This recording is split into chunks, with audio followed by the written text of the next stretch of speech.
everyone, this is JJ Outlaw. Hi, this is T Outlaw. And we are back with another episode of the Gourmet Goober podcast. You can catch me, JJ Outlaw, on Instagram at Gourmet Goober and always on Twitter at, of course, JJ Outlaw. And every week I co-host a podcast with my BFF, my husband, my main dude. Main dude, that dude. That dude. Every dude. Dark Desperado. Hell yeah. Please, people, start wearing your mask. And why Please is that? take care of yourself. Because he will go by the Dark Desperado every episode until this pandemic is over. And I fear after 3 years, it will not be over. That's right. I'm carrying that thing until the wheels fall off. Yes, he will. But I'm here as always with my hubby and co-host, T Outlaw. How's it going? It is going well. The Dark Desperado speaks. And he speaks about himself in third person, if you right. haven't already noticed that. So that's what makes it totally weird. Hey, if 50 can do it, so can I. You compare yourself to 50 Cent now? Well, at least I ain't like, big chunk hanging off a pole. Yeah, we have to talk about that if that's the case. We will. Plus, you also have that power money, so we should really talk about that. Okay, I'm not that talented. Where can they find you? Well, you can find me, T Outlaw, on Twitter at T Outlaw. That'd be TOUTLAW. And on Instagram at T Outlaw, Josie Wells. Maybe though I shouldn't keep using my nickname because obviously JJ Outlaw is my nickname. It's not my government name, but considering that I just found out that You want to put that out there? they know. According to them, your name could be Toby. They're well aware my name is not. And for those of you who are longtime listeners, you guys know that JJ and T Outlaw are our podcast host names. That's our social media hooks. That's our social media hooks. But I recently found out that my boss, and apparently those people at my job, are well aware of this podcast's existence. I thought you were like Tommy from Martin. I thought you ain't got no job. Okay, you funny for that. Yeah. Obviously, I have a job. But remember when we started this podcast years ago, no one knew, at least on my end, because, I freelanced for a lot of years, and then I started working in the nonprofit sector. I was very careful, if you're a long-time listener, I never list the name of my company. I never really talk a lot about, okay, there was that one time when we were, Endgame, and I talked about the fact that my boss was keeping me from going to see the movie because she needed help with social media and I had to go. Wait a minute, you left that job, right? Yes, I did. Gee, I wonder why. It wasn't because of that. Amongst other things. But the point I'm trying to make is I've always been really careful in keeping my work life and the work I do with Plum Good Media and this podcast separate. And hopefully I will continue. That way we can speak freely and just be silly. But I found out last week, apparently they know. So for those of you who are listening, obviously JJ is not the government name that's given. But we're going to go with that. I was really horrified. And I was in a Zoom call with my boss, too. And I didn't know how to respond, so I just sort of kept it going. And then I hung up from the Zoom call, and I was like, oh, my God. Have I said anything silly? Have I said anything I shouldn't? Nothing disparaging at all. Well, here's the thing. Again, we don't say anything disparagingly. You work for a very... Nope. I ain't saying a single word. No. I'm cutting it off right there. We have mentioned that you've worked with sports media. I work... Hey, as far as I know, I work for the Rams. You You do not work for the land. People know we live in Chicagoland, at least that. Okay, then I work for the Bears. Matter of fact, if you want to say I work for the Chicago Fire, I work for the Chicago Fire. Why specifically the Chicago Fire? They'll get it mixed up with the TV show. I'm good. So I guess what I'm trying to say here is, obviously, if you're listening and you've heard back episodes, just know this is playful banter with myself and my husband. Maybe a little different than how we talk at work, that kind of thing. Mm-hmm. Yep. Yeah. And that's all you need to know about me. But here's the thing, the people at your job, they know about the podcast. No, they don't. You have coworkers who know about the podcast. You told them. And they're all leaving. Okay. So no one left that I know who works there knows about what I do on the side. So thus, we're going to keep it that way. So I guess those people who follow you on Twitter and you retweet it, the episodes, they don't ask why you do that? No, they're too stupid for that. I literally have it on my social media handle that I co-host it with you. They're not my friends anymore.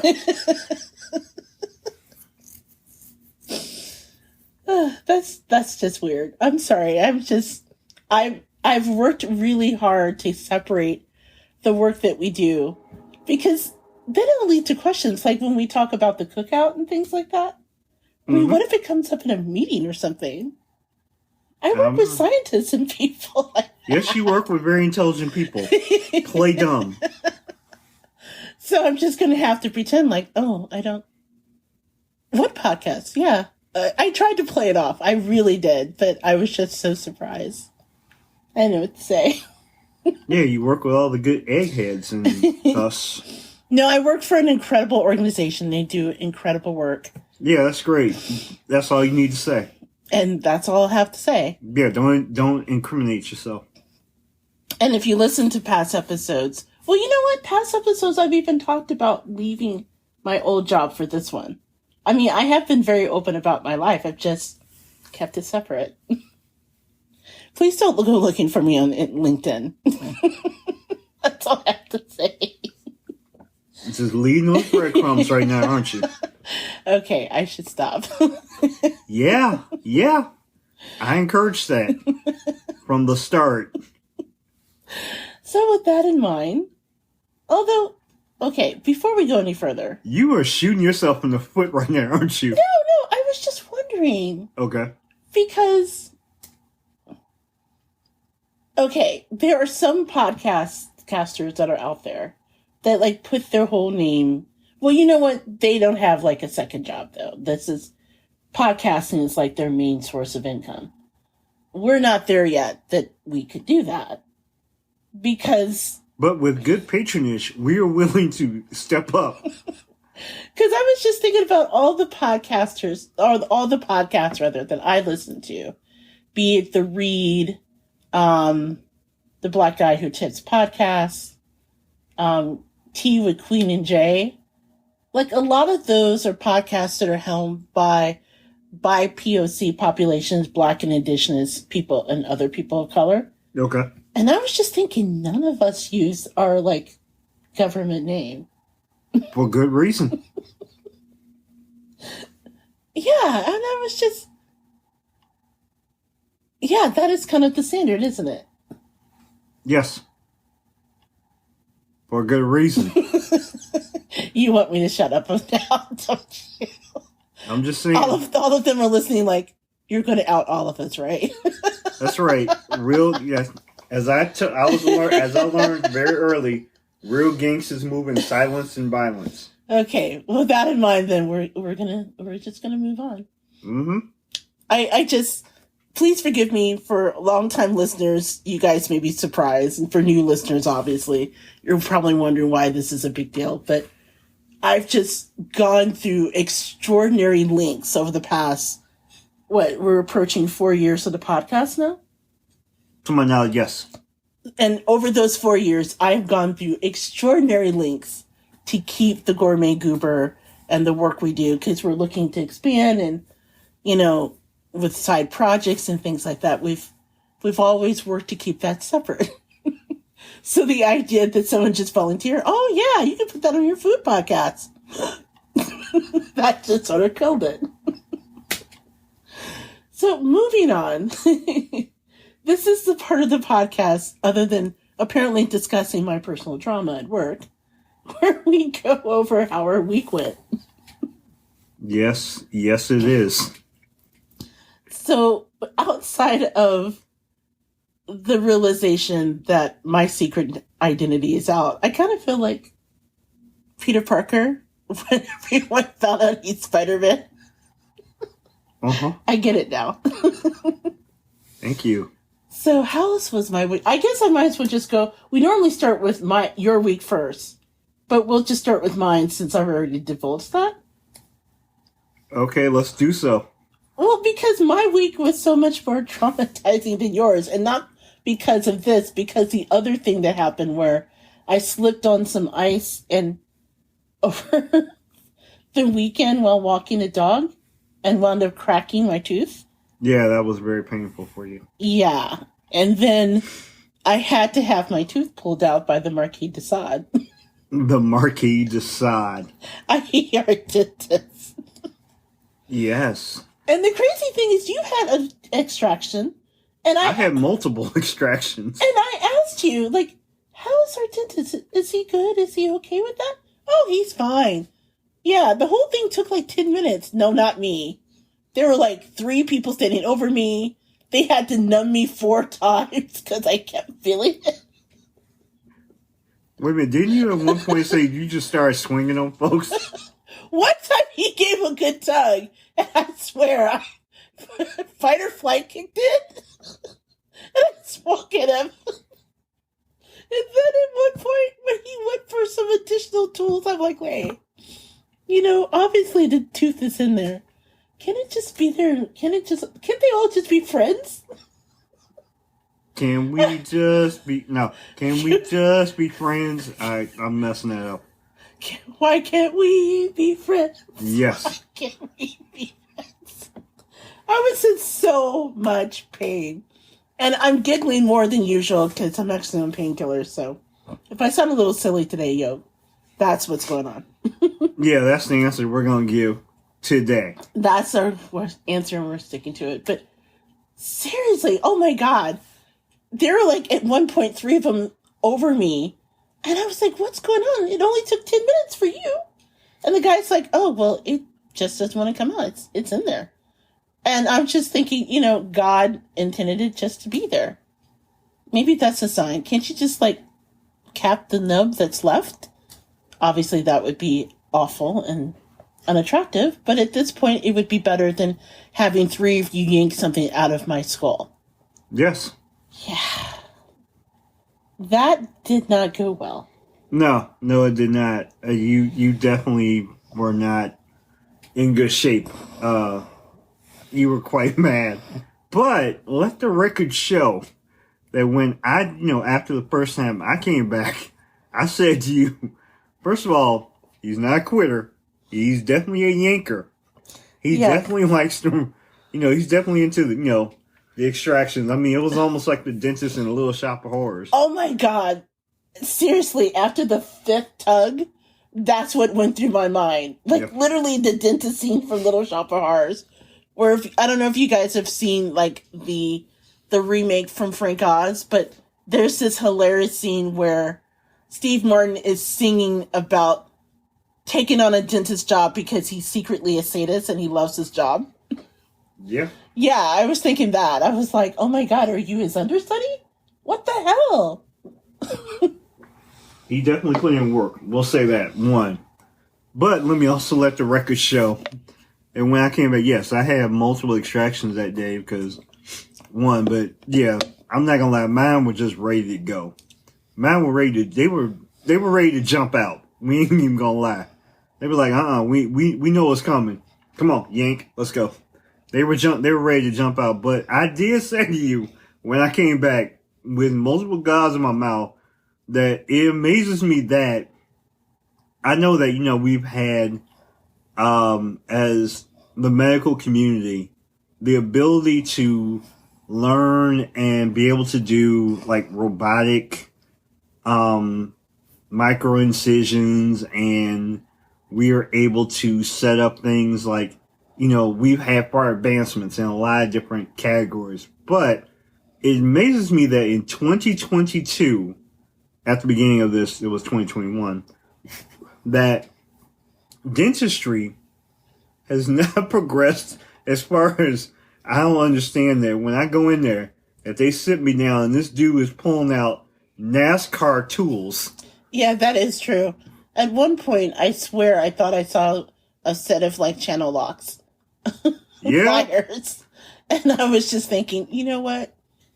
Maybe this was not the way. Yeah, needle nose pliers, channel locks, socket wrenches. Yeah. I mean, the dude had like, the things to rip open tires. As a matter of fact, I think when he first started, after he, numbed my mouth or my gums and whatever, I swear I smelled burnt rubber. And I'm like, I think I too smelled that. It was quite disturbing. Yeah. And all the assistants are sitting there like, you okay? You okay?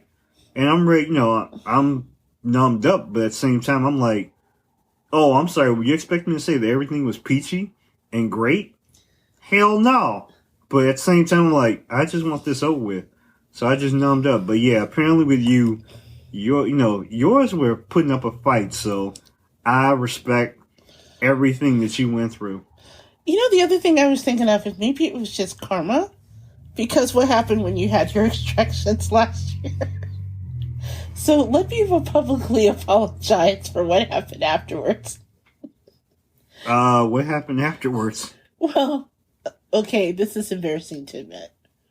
But remember the day that your extractions happened? And I had those, like, tickets to see Spider-Man No Way Home? Oh, yeah. Yes. And we went back and forth, and finally you were just like, well, you don't want to miss out, because I bought the tickets in advance, and it was supposed to be like a really big opening, and I didn't want to lose my seat. And I asked if you wanted me to stay home and take care of you, and you said, no, go ahead. And I don't think you really thought I was going to go, but dude, I went. She bounced. She's like, you need anything? Are you okay? Do you really want me to stay home with you? No, I'm sitting there with gauze in my mouth, like, I've been asleep for like, for hours. No! I fully admit, because I knew that one or two things was going to happen. Either she was going to leave and go enjoy the show, or she was going to stay home, and then I would have had to hear it until my face healed up. And the more the pain of hearing you complain about not seeing Spider-Man that day was worse than me just sitting home quietly in a room and just healing up, as opposed to her sitting there being mad at me. So I was like, yeah. So I said to her, go ahead. It wasn't like I just bounced and no, you didn't. Okay. I made you soup. I got your medication for pain. That's true. I took care of you.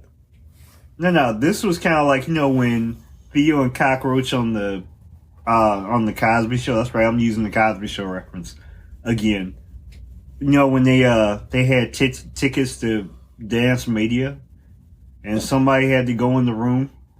Jennifer asked me twice, and I was like, "Nah, baby, I'm alright. Go see the movie." And I left. And I wanted her to say, like, on the third time, I was thinking to myself, maybe she'll stay home. But no, I was like, "Nah, baby, go home." Next thing I know, boom! I heard the car, door close. She pulled out of that, Sorry. She pulled out the driveway and she was gone. It was just me and the dog just sitting here looking at each other like, damn. She bounced. And I have no regrets because that was the bomb.com movie. Okay. That was so good. And then I thought, I can take you to go see it if you missed out. And you're like, no, I don't want to see it. No, I'm straight. But yes, you survived. That's all that matters. So yes, and to Big Daddy's credit, he did not abandon me like I abandoned him when he went to the dentist. Thank you for that. Because in hindsight, going through that kind of pain and still going back and working a little bit, and then I was in pain today and was working, I kind of have whole new respect for what you were going for. No, I fully admit So when I I came apologize. home. No, I feel bad because you actually went back and allegedly like put in some work. I came back here, I laid my ass down, and I was like face down, ass up. I was gone for a couple hours. Yeah, I was like, what? I woke up, I was like mush mouth. I wasn't going nowhere. And like I said, it only took me like 15 minutes for them to yank stuff out of my face. Yep. I'm honestly surprised I held the Zoom meeting that I did today. Yeah, but you were able to talk. Well, let's just say it took a lot of ibuprofen. She was on the good. I was on the good drugs trip today. Mm-hmm. So, again, for those who are listening, because now you know my government name and what I do. Hey, not everybody knows your government name. For those who do at work, I apologize in advance. I was highly medicated. Do they know your middle name? No. Think you're safe. Actually, if HR listens, they know. HR ain't listening. That's the way we're gonna leave it. So yeah, that was my week. Oh, and let's see. Anything else other than the horror of meeting our dentist? For you, no. Okay. How was your week? I know your week was infinitely better. My week was infinitely better. I don't know. I'm not telling, my government job. I'm sure the people who know need to know. That's good, but otherwise, no. I had a pretty decent week. It was all quiet, watched the Super Bowl. Was cheering for either team to win. Had a really excellent halftime show with, of course, Dre, Snoop, Kendrick Lamar, my man, Eminem, and of course, I would like to start the Appreciation Day for Mary J. Now, does Mary J Appreciation Day, and we'll talk about this in a moment, does that fall on Janet Jackson Appreciation Day? Because the Super Bowl is always Janet Jackson Appreciation Day. That is true. At the same time, as much as, Janet Jackson Appreciation Day is every Super Bowl Sunday. Right. I am saying that I am claiming February 13th, whatever year it is, I would like to start the Mary J Appreciation Day. Because if for nothing else, with all the stuff she had on, all the little stuff she had to do with them heels on, Mary J put on a performance and she worked her tail off. And I'd like to start Mary J Appreciation Day. Okay. To the Queen of Hip Hop and R&B, Mary J Blige. Well, I'm glad that you enjoyed that. I didn't watch the Super Bowl, and I'm not going to go into reasons why, but I have my own issues with the NFL, so we're not going to revisit that. But I am glad that you enjoyed that. You know what? If I could reclaim my time back for a moment, I do want to say one good thing that happened this week. It was Valentine's Day, which we celebrated early. Because you had to actually work on Valentine's Day. And you had to have your teeth pulled out. Yes. So I want to thank you publicly for your gift, which was really awesome. Damn, what did I give you? You know what you gave me. It's pretty cool. I gave you some roses. Yes, you gave me some tulips, not roses. Damn. I did not know those are tulips. Those are tulips. Damn, I thought those were roses. That's how much I know about flowers. You gave me that. You gave me some chocolate. I happen to have like a really cool Oscar Mayer face mask. but no, the cool gift. Wait a minute. Didn't you also get some expensive cookware? That's what I was about to say. You got me the stub pan. Okay. Which was an awkward conversation in and of itself because of the fact that I had to tell you about this pan. And the pan, you guys, okay, longtime listeners know I'm obsessed with French cookware. Okay? So, in my mind, the sexiest things on the planet, besides Idris Elba, Tom Hiddleston, a good steak, and some chocolate. And me. And my husband, of course. Get that lie out now. He's number one before Idris and Tom Hiddleston. Liar, liar, pants just draws just up on fire. Anyway, is Le Creuset and Staub cookware. They're well made. You can use them in anything. They last forever. Like, this pan will outlive me. Like, literally, I was talking to my dad this weekend and saying, okay, if something happens to Big Daddy and I'm giving the pan to my brother. Because he cooks. And I want to make sure that this pan continues on. Because it is a beautiful, bright red. The inside is an interior black, because that's one of the features of Staub cookware. It's an enameled, everyday cast iron pan. And it is just gorgeous. I noticed that neither of the sisters were in that plan. Your sister doesn't cook. And neither, remember, does yours? No, which is why they're not in the pan. If I give your sister the pan, this is a pan that bakes to be used. Especially given how expensive it is. Okay, we also are not going to, because I would also like to not get robbed. Yes. You can come and take my stuff at our house. You're not taking my pan. Okay. Take the dog, too. No, they can't take the doggy producer. I'm about to say he might help you by carrying it on his back out the door. Yeah, he might. You offer him some pepperoni, he might do that. Yes. But honestly, I've been wanting this pan forever, and it went on sale, and through some very careful negotiation, I was able to get the pan. So it's on its way to me.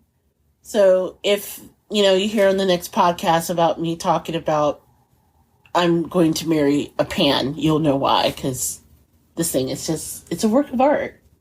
Yeah, unless the mailman, basically doesn't deliver it and he becomes a master chef. You don't want to know, oh my God, what if someone confiscates, what if we're gone and someone takes her pan? Do you have insurance on this? I think so, yes. Okay. Damn shame we have to insure a pot. It is not a pot. I'm sorry, a pot. It is a 10-inch, 2.9 quart Staub everyday pan in cherry red. So you just putting it out there for everybody, huh? Today is, wait a minute, did we have some of the truth serum today? You just telling everybody everything today. I don't know what was in the drugs, pain relievers they gave me. Yeah. It might have been. Okay, Luis. Oh my God, I am sounding like Luis from Ant-Man. Yes. Okay, let's get going. So, back to your week. So, obviously you enjoyed the Super Bowl. Yes. You enjoyed my gift as well, right? The burritos that you can throw at people? Yes. Even though I learned that I do need to take it out of the package, so it comes as a game. Yes, please don't throw the burritos in the packet. That might be problematic. Yeah, I might throw the box at people, but the bigger thing is, yes, I also have to learn, I can't throw it at the person who gave me the gift. I can't throw it at the pets, especially the doggy producer, because the doggy producer will most likely eat it. And I can't, since I'm working remotely, I can't exactly throw it at the intended targets. Well, actually, one target doesn't live far, so technically you could stand in her lawn and just chuck it across the highway. Trust me. Don't think I wouldn't think about it. If I was like Black Dynamite, I would throw that bad boy from the moon. But yes, she did give me a nice game. Among other things.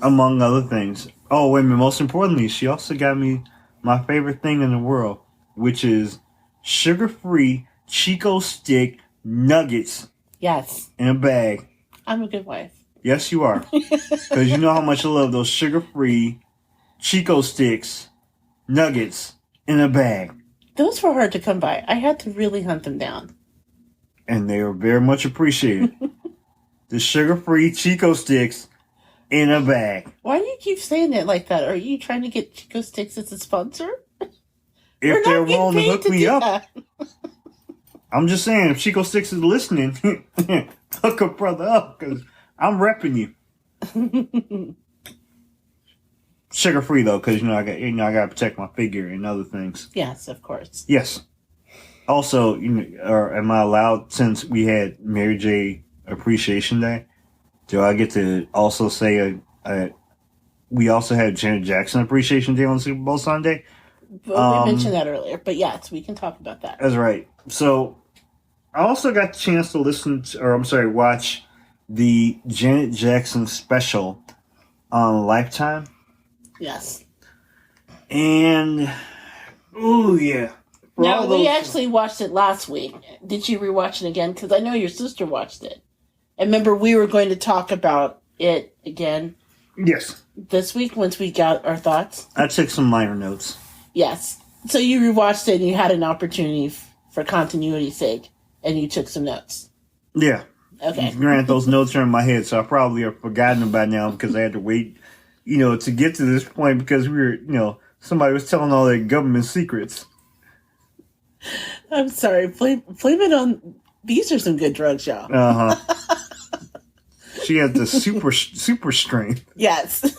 Nakatomi strength. But yes, nonetheless, Janet Jackson, very quickly. Two things you just got to know from the start. If you are, 35 years old or older, you know who Janet Jackson is because, she's in the Rock and Roll Hall of Fame now. Woohoo! That's right.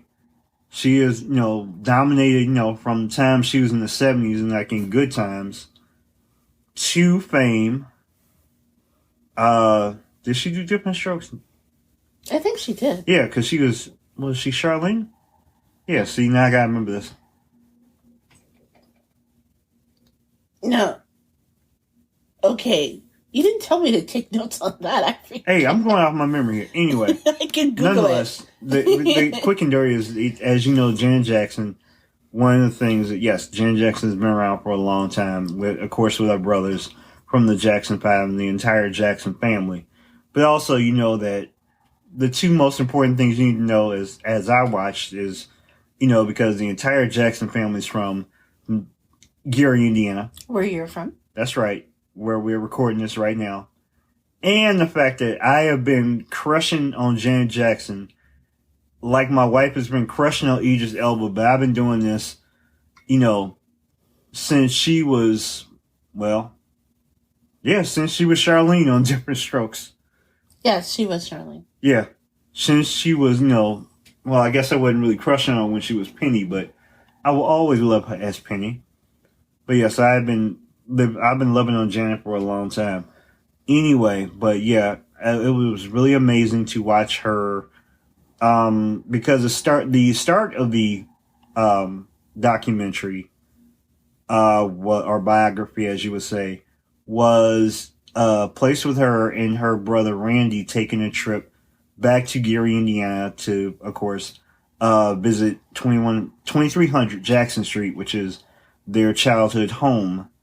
And weirdly enough, it was remember the day that we found out, I think we were in Portage and we found out that Janet had come home for this show and then had come home for this little thing and then we just... No, I found out about it and then I called you and I had to come and get you. Yes. And then we went chasing, trying to find Janet Jackson while she was still there. Yes. When we pulled up to our old home on Jackson Street, just as she and the entourage were leaving. Yes. Not realizing that was for the documentary. So we were joking as we were watching. It's like, if you strain really hard, you'll see our car. You'll see a fat black man running. That's my husband. Yes. I'm the fat black man running after the SUVs. I'm the stunned one sitting in the car like, my husband really just got out this car running after her. I tried my best. I think I tried, if you see somebody literally hanging on to the back of one of the SUVs, that was probably me. It was funny to see that in the beginning of the documentary, hey, We were there. Yeah. We were literally right behind. Like, we missed her by a solid 5 minutes. But yeah, so most importantly, yes, I won't bore you with it. Definitely, check it out. Watching, because it told a lot of things I knew about Janet, but also, it also involved, a couple other things that, of course, she kind of kept private for a little while. Not a whole lot of stuff, but, from her time growing up, like her relationships with not only her father and her brothers, and it spoke about, her love life. With her secret marriage to James Barge, to Renee Elizondo. Never spoke about, her most recent husband at all. But, I'm sure that was for a reason. We all know. It also kind of breezed over. I mean, it spoke about, the infamous 2004 Super Bowl, but really kind of gave a pass to a certain part of the performance and the person involved in the performance. And I was told by, the gourmet goober that I could speak on it, but I had to watch my language. Because again, my job now knows about this podcast's existence. And the world knows how much I truly want to eviscerate a certain person. Okay, look, we can talk about that in a minute, because that'll be under the highlights that we promised listeners from last week we would cover. Oh, wait a minute, we're going to talk more of it. Do I get to do the dirty version of this? Again, my job knows about this podcast. Okay, let's do this. This is a listener warning that viewer discretion may be advised, as Big Daddy shares his disdain for a certain person that is discussed in the Janet Jackson documentary. And the views represented by the co-host does not represent the view of the individual who would like to remain employed. Yes. Proceed. Just for that, I'm gonna give the G-rated version just to start. Thank you. Yes. But yeah, for the most part, this involved the 2004 Super Bowl. Yes. And as, which was supposed to be the pinnacle of her career, but a certain person who showed up on, I guess, subsequent Super Bowl halftime shows, certain Timberlake, that would be former NSYNC frontman Justin Timberlake, was part of the performance, and of course, we all know what happened. Yeah, there was a certain malfunction. Can we just take a step back for a minute? Okay. First of all, if you haven't already gathered from him talking about this, Big Daddy is a huge Janet Jackson fan. In fact, when we met years ago in college, the infamous, what was it, the Rolling Stone poster? The cover? With Janet Jackson's pose. Hands. With Janet Jackson topless with hands over the top. Well, Ray Elizondo, her then husband's hands, holding her. Correct. In the breast area. That was on your wall. Yes. As, to be fair, it was the 90s. It was on most every guy's wall in the dorm I lived in. It wasn't just Pam Anderson. Next to Pam Anderson, it was him. So, and there's a Pam Anderson movie coming out. So everything from college is back again. Yes. But you felt a certain way about the Jackson family, and you've always been protective, not only because they come from your hometown and what their success has meant, as I've learned, to everybody in the Gary, Indiana area. They're very proud of their accomplishments and what they've been able to do. But you're a big fan of their music as well. So you're speaking about how that all went down out of a sense of pride and protectiveness of one of, our community, right? And Yes. I say this because over the years since what happened, I've spoken to a lot of people who don't necessarily understand why so many of us have a disdain for Justin Timberlake after what happened. And so I want to set the proper context, one, because for you, it's doubly so because of your connection. The Jackson family house isn't very far from where we are. No. And so, again, you can drive around the city, and as it's going through its renewal, there's lots of references to the Jacksons, including not far from us. There was this beautiful street art pop-up exhibit that happened in the area. And one of our favorite things is there's that mural of the Jackson family from the 70s. Yes. So their influences are everywhere. Okay, so I want to set that in the proper context. Also, as the documentary showed, was how things progressed since then. And it seems like there was two sets of reactions. One for her and one for him. Yes. So as we had talked throughout the documentary, which it seems like she's forgiven him and she's moved on. That said, it's really hard because if you follow the news like we do, you may know that there have been a lot of news that has come out where Judy Chinman, Les Moonves, who was then in charge of CBS and was over Viacom, he was just really angry at her to the point where he used his vast influence to negatively affect her life. It wasn't like he was just angry at her that it happened and affected CBS. He went after her for her book because Viacom owned HarperCollins. He was mad at her for her music and prevented MTV and VH1 and all of these networks from playing her because Viacom owned all the music outreaches that were available then. This was before YouTube really picked up in popularity. So he necessarily cut her career off at the knees. Meanwhile, Justin Timberlake was allowed to thrive and was even invited back to the Super Bowl to perform.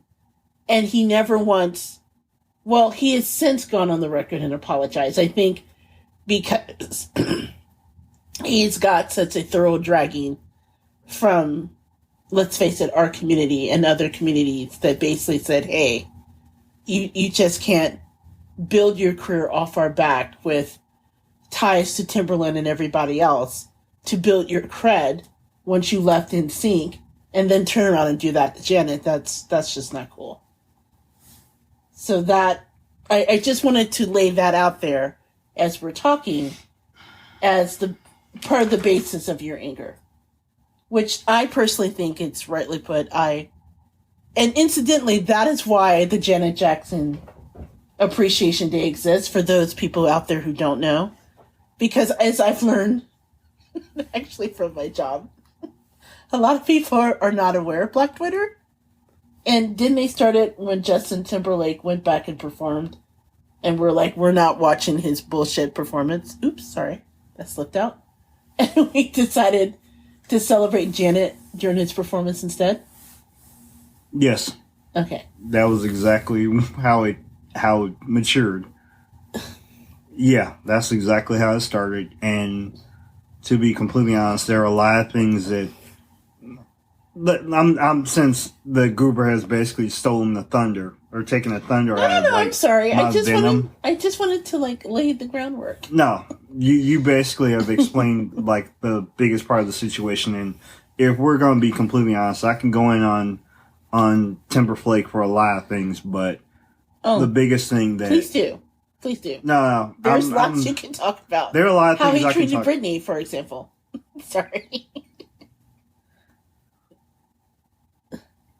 The biggest takeaway I can take from this is I'm not going to belabor all the things that I don't like about him And as, Miss Jackson has indicated that she has forgiven him and that she has moved on and has been the bigger person in this, and whether or not she was part of what happened or she was a victim or, whatnot.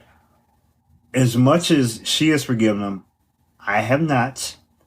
And until he truly does right by her and Britney Spears and some of his other former mates and former rivals, out in music, it would be beneficial for Timberlake to keep his mouth shut and just play a role and keep it quiet. But also about the Janet Jackson retrospective was, her relationship with not only Renee Elizondo, but also we had a discussion about Jermaine Dupri.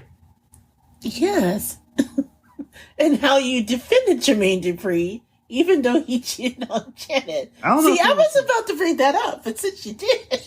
Yeah, I'm tiptoeing into it.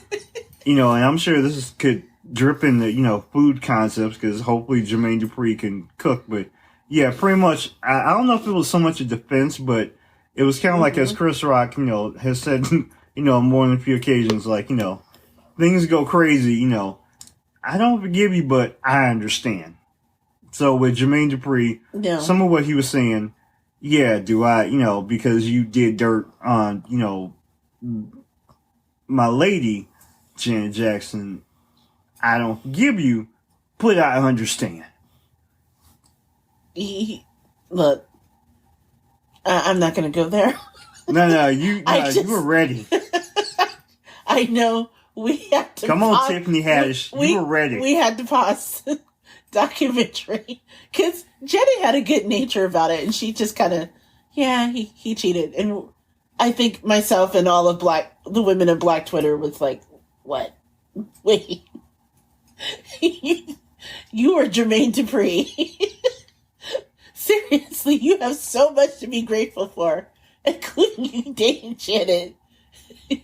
You literally are the human embodiment of a troll doll. And you go cheat on Janet Jackson. And maybe that's part of it. As I look at Jermaine Dupri, the man's an extremely talented brother, who has done truly huge hits. And he's my height. Yes. From Criss Cross to The Brat to held up to Mariah Carey and Jagged Edge. It's just, it gives me pride to know that if Jermaine Dupri could get with Janet, then it gives hope to a lot of other guys out there. But at the same time, you got to do right. So wait a minute. You feel you're in Jermaine Dupri's corner because you feel that if he got with Janet, that gives you hope. If that's the way you want to run it. Yeah, because if you think about it. I don't know how, as your wife, how I feel about that. Yeah, let's talk about this. Idris and Tom and I don't know. I'm trying to think of all the other loves of your life. But, yes. If you look at, some of the men that were in Janet Jackson's life, you had, her secret marriage to, James DeBarge, who, by virtue, was a part of the DeBarge family. And, all them pretty dudes from Michigan, in the DeBarge family, they went through some struggles, but, they were some pretty looking men. Then you have Renee Elizondo, who was also, who was a good looking fellow. So I'm like. And then there's Jermaine Dupri. So I feel like your therapist now because I feel that your support of Jermaine is deeply rooted in your issues, like skin issues with the other people she's been with. Am I wrong in saying that? We're not going to talk about that. Ladies and gentlemen, we've had a breakthrough live on the air, on the mic. I'm not running this. But at the same time, yes, Jermaine Dupri was a very talented artist and a very talented man who still loves, Miss Jackson. But yeah, their relationship was not a thing because he did do dirt. And I see that he did dirt. And do I forgive him? No, not really, but I understand. The funny thing is, he laughed and admitted it too, because they did interview Jermaine in the documentary. Yes. So, whatever it is, they've obviously got past it. Janet says he's a good guy, he just cheated. He's like, yeah, I cheated. And just the audacity of, really? You cheated? That sums everything up. Yeah. I'm good with that. But yeah, the Janet Jackson, if you are a fan of Janet Jackson, it's a wonderful documentary. It's a wonderful documentary. If you're a hater of Janet, just go on about your life. Just leave her alone. She's done tremendous things, and hopefully going forward, as she hopefully, is starting to build up another tour. Hopefully, she's a Rock and Roll Hall of Fame.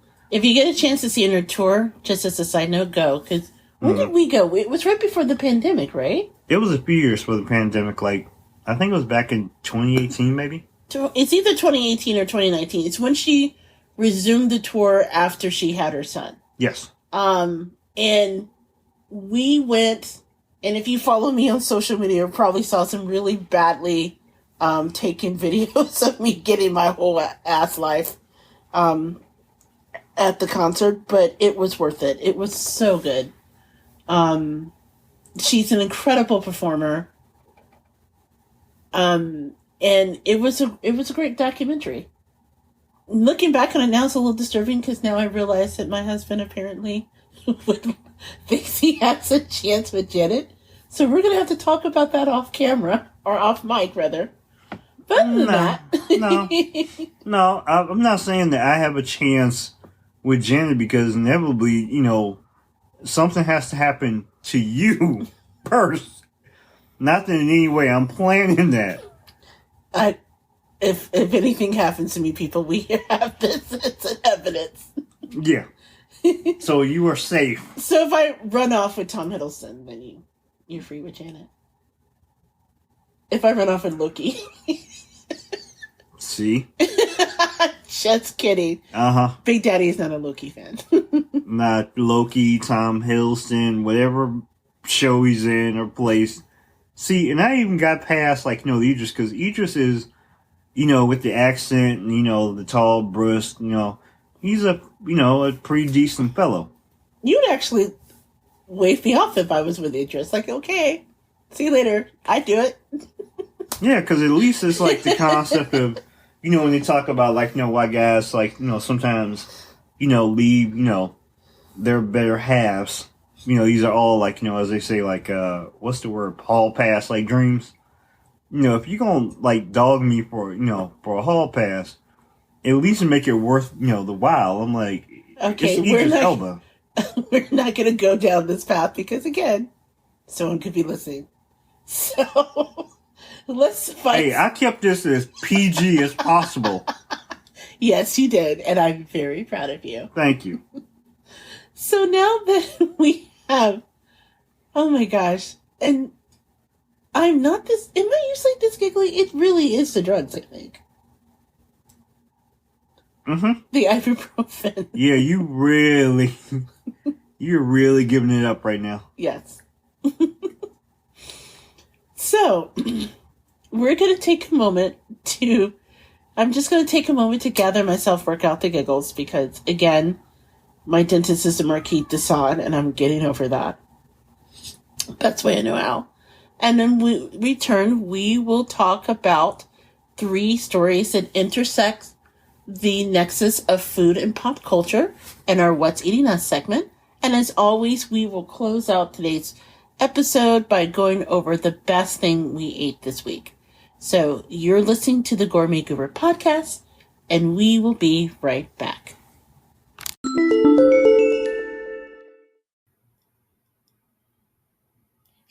This is JJ Outlaw. And T Outlaw. And we're the co-hosts with the Gourmet Goober podcast with a very important question. Are you a little gourmet or a lot wretched? Or maybe you consider yourself gumbo worthy.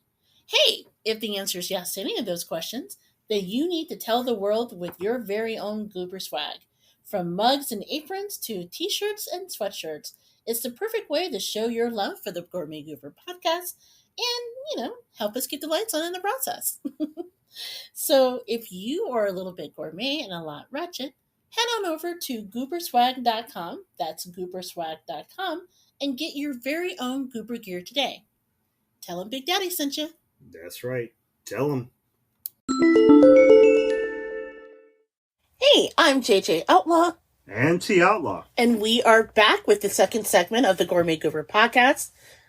This is where we actually discuss the intersection of food and pop culture that we lovingly call What's Eating Us. And by the way, if there is a story that you'd like to hear on the Gourmet Goober Gooby what? Try to say that 3 times fast. The Gourmet Goober podcast. Dirty GG. You can drop us a line at thegourmetgoober@gmail.com, or you can tweet us up anytime at JJ Outlaw, and be sure to use the hashtag Gooberland. So this week we have 3 stories that made us laugh, made us think, whet our appetite to learn more about it, and we decided to share it all with you. And the first story actually really caught my interest because it covers 2 things that I really love: clothing and cheese. And cheese. Why, yes. Okay. So this was something that was recently released by the Oregon-based brand Tillamook, or as my husband jokingly calls it all the time when we're shopping, what did you call it? Bougie cheese? Yes. Finger in the air. Pinky finger in the air. Cheese. He calls it that because Tillamook, being a really great brand, it's a little pricier than other brands, although to be honest, with inflation being what it is, cheese is just expensive all around. But yes, Tillamook, that brand that you may be familiar with last year during this time, where they released something they called the Mother Loaf. The Mother Loaf. Yes, the Mother Loaf, which was a 40-pound block of cheddar cheese. This like super government cheese? You wish that would... Look, I'm not laughing at that. Government cheese made the best sandwiches, okay? There's a reason why Wahlburgers put quote-unquote government cheese on their cheeseburgers, okay? No, they were trying to be ironic. No, that stuff is great. Now, we never were... I think I talked on the show how I had a friend who, growing up, supplied us with government cheese because their family, for some reason, didn't like cheese. They're very strange. That would probably be me. And me only. And seriously, best grilled cheese, best cheeseburgers of your life. Okay. That stuff melted like nobody's business. But anyway, Tillamook decided to step their cheese game up this year. So this year, they actually came out with a collection of cheesy swag that they created with another company called the Portland Garment Factory. And it's a collection of what they called bold, fashion-forward, limited-run swag that is all about the cheese. That's right, folks. So for $35, you could get your own pair of what they call Tillamook party pants. Tillamook party pants. Yes, so these party pants are cargo cans that come complete with removable insulated pockets that actually double as a cheese-toting clutch or wristlet. Okay. Now, I know what you're thinking, right? I've been out... this has happened to me, where I've been out someplace, and I've been in a restaurant, I've been, going to a Pacer game, have an opportunity to cheer on the Bulls, and think to myself, you know what?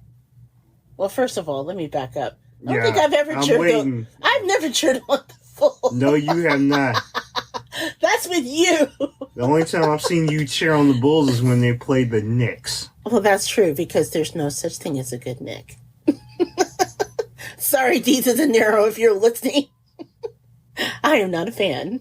Nah, no kidding. But haven't you ever been to a place before and you thought to yourself, man, this whole event would be just top notch with some cheese? No, I don't think I ever have been to it at any function said this needs to be topped with cheese. Well, the cheddar orange drawstring cargo pants Orange drawstring pants actually provides plenty of opportunities for you to bring cheese to every occasion. Party in my pants. Yes. Okay. So it has 3 cheddar-ready pockets on the left leg, and of course, the said detachable insulated pocket that you yourself can take your cheese along with you. Now, suppose that's not your cup of tea. Cup of tea, nothing. Suppose that's not your slice. Just so you know, as part of their cheddar collection, they also included a $25 thick-cut crew neck, which fringed that was inspired by their farm-style thick-cut shredded cheese. They had a $15 slices bag, which was inspired and built by their farm-cut thick-cut slices. And the bag, you guys, if you haven't seen the bag, get your life and Google it. It literally looks like cheese draped over a string. It's brilliant.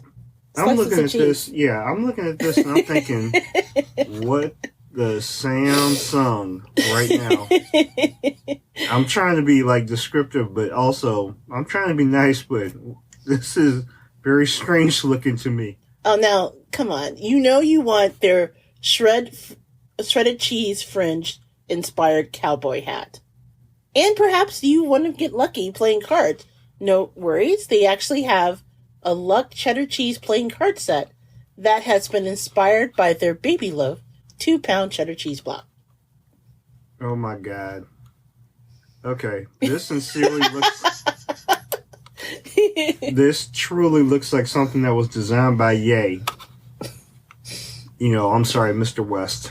Or JJ when she's feeling hangry for some cheese. Yeah, because I'm looking at this and, yeah, I'm not going to lie. I mean, I'm not thinking like fashion forward stuff. I'm thinking, man, you must really, really, really love cheese. Well, you know, every sensible person does, T. No, not every single person. Just people who are obsessed. And I'm thinking, okay, this thing has insulated pockets to house cheese? Yes. Because, you know, you have to keep your cheese cool. And what happens if you're in the middle of Phoenix? What happens to the cheese in that pocket? You know what?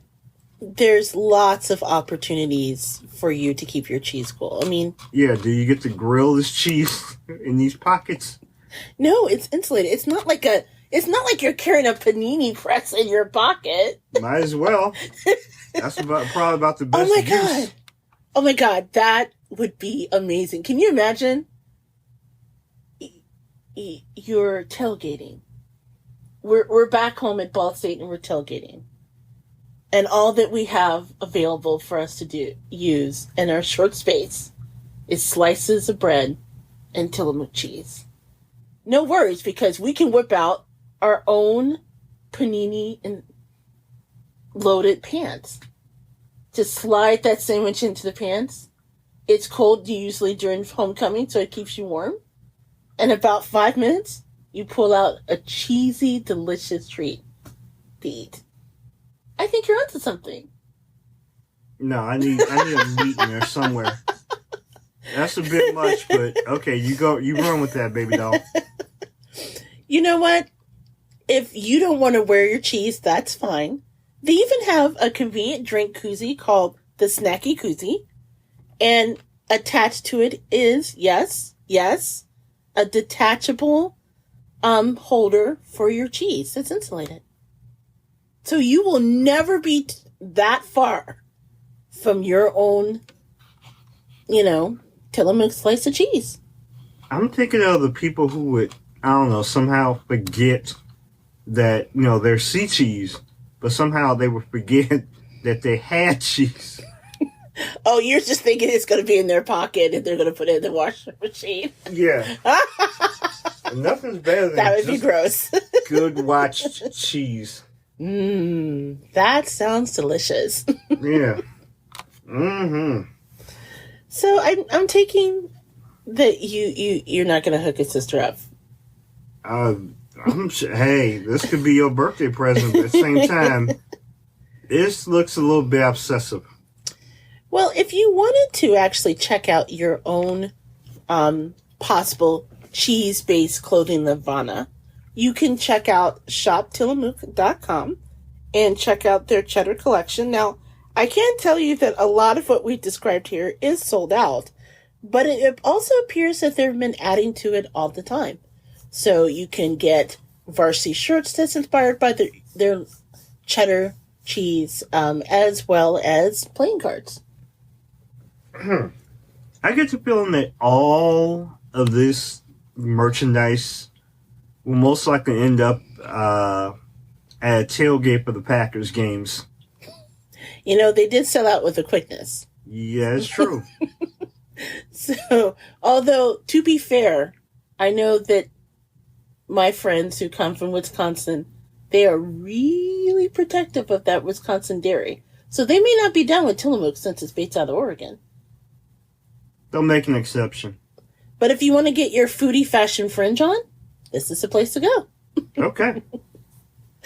So moving on to our next story. How familiar are you with Eminem and his Academy Award winning song from 8 Mile called Lose Yourself? I'm sure the world has thrust that upon me like multiple times. You know, pretty much, once you get a Matt Lauer drop, that pretty much was guaranteeing you superstar status. Oh, yeah, that's right. Matt Lauer, when he used to be on the Today Show, I remember that. He used to say that he got hyped before going on the air by listening to Eminem's Lose Yourself. Okay, now that I think about it, Matt Lauer drop may not have been the best idea, but anyway. Yeah. In light of what we know about Matt Lauer now, that's like low-key horrifying. But anyway, we're going to move on, and that's a uncomfortable laugh because, again, Matt Lauer, from what I understand, was the worst. But nonetheless, that song actually was the inspiration for a restaurant, believe it or not, that Eminem actually runs out of his hometown in Detroit that's called Mom's Spaghetti, which actually kind of horrifies me because if you remember how he refers to Mom's Spaghetti, it's because, well, I forget, was it Rabbit? What's his nickname? Yeah, Rabbit in the movie 8 Mile. Yeah, Rabbit in the movie 8 Mile. It's been so long since I've seen that movie. But anyway, he goes to the rap battle. He's so nervous that Mom's Spaghetti becomes vomit. Okay, I was trying to avoid saying that on a foodie show. No. But yes, he doesn't retain Mom's Spaghetti. Let's put it that way. Yeah, we can edify it, but damn it, that's what he wrote or performed with. And out of that, for some reason, he decided to create his own restaurant, which has been very popular, called Mom's Spaghetti. Which, by the way, you can check it out. You guys have to see their website. It's momspaghetti.com, of course. But Mom's Spaghetti, as you probably know, Eminem, he performed at the Super Bowl, and he decided to take his restaurant on the road. So people that attended this past weekend's Super Bowl in Los Angeles was treated to the Mom's Spaghetti. So for $9, you can get with meatballs or with rabbit balls, which are vegan. Rabbit balls. You can get your own sketty sandwich. Okay. Which is Mom's Spaghetti between 2 slices of bread. Okay. And you can get pop or water. Which one is Midwesterner loving that he said pop. Because that is how you refer to it, damn it. As opposed to soda or Coke down south. But people could have taken a part of this. They could even either go to a downtown LA location of Uncle Paulie's Deli, which again, I love the name. Yeah, because I'm thinking after you're, after you as an Eminem perform with Trey and Snoop, you'll probably have the munchies, and you'll definitely want to drop by Uncle Paulie's and get a hookup. I gotta say though, given how Mom Spaghetti, and you, first of all, you have to understand how he describes it, because let's see, was it when we went back over our show notes, they described the pasta sauce as fresh out of the jar. Fresh out of the jar. Okay. So pasta sauce fresh out of the jar. You're treated to powder Parmesan cheese. This is already starting a slippery slope. It just sounds to me like it's spaghetti that you can make at home, but it's from Eminem. Yeah. Thus, you don't have to. So this brings up a very good question as far as celebrity restaurants, because again, and I'm begging you guys, go to their website. Apparently, there's the most basic of basic commercials that they put together, complete with Eminem throwing up a box of Mom Spaghetti. Oh no, can't do that. And I'm just thinking, with fare that basically promises spaghetti between two slices of Wonder Bread, powdered Parmesan cheese, and of course, spaghetti fresh out of a jar. Have we reached the low point for celebrity restaurants? No, pretty much Wahlburgers did that for me. You liked Wahlburgers. I did. But, in terms of basic, some of the stuff they were dropping was quite elementary. Now, to be fair, again, Big Daddy and I were raised on spaghetti with spaghetti sauce out of a jar and powdered Parmesan cheese. There's absolutely nothing. No, I don't know about you. I was raised on home, especially like fresh spaghetti. Like, there was, I'm sure, like, the noodles came from a box. But, Big Daddy, your mom made spaghetti for me. Wait a minute. What you about to say? I'm just saying, your mom made Mom spaghetti. My mama didn't make no mom spaghetti. You about to call my mom, you about to talk about my mama bird? No. What I'm trying to say is, this is actually something that, I don't know. I think you about to talk about my mama bird. No, Martin, I'm not about to talk about your mama bird. I'm talking about my mama cooking. I loved your mother's cooking. And you about to trash it. No. What I'm saying is that this intrigued me for a number of reasons. One, that Mom Spaghetti is so popular that they are actually able to do a pop-up restaurant at all places LA during the Super Bowl. And from what I read, it was really popular where people stopping by this Uncle Polly's place. But on the other hand, when you think about the advent of celebrities opening their own restaurants, like Wahlburgers is an example of a restaurant where they're open up fare of stuff that they grew up with. But I'm just wondering if they literally openly advertise, you're getting something that you could make at home, and we're probably overcharging you for it, for $9 for some spaghetti. Have we reached like peak celebrity restaurant? I mean, are they offering anything new to the foodie sphere? Or are we just really paying for the privilege of eating something that he rapped about throwing up on his sweater? Which is not exactly helpful, but yeah, I figured, if you can market it, go ahead, take a stab at it. I mean, that's more money in his pockets. Yeah, and I'm not dissing the hustle, right? Because we've talked about celebrity pop-up restaurants before, and how everything from Mariah Carey having cookies to... Oh, I love to eat Mariah's cookies. Look, let me just take a moment to stop here. If I had a chance to have some of Mariah's cookies, I'd eat Mariah's cookies, because her cookies are like over the top and fabulous. Yes, I'm sure Because she is. They'll be grandiose, and trust me, even if they were nasty, I'd be like, Oh, I ate Mariah's cookies. I'm a big fan of them cookies. They would be worth a try, but yes, I understand what you're saying. Like, if for nothing else, like being able to market something, as part of a song, like, it's a hip thing. So you might as well run with it. I'm just waiting for the Snoop and Dre burgers. Oh my God. That would be fabulous. What do you think? Okay. Obviously weed. It would be classified as an edible. Even though I think Snoop has his own strain anyway of medicinal products.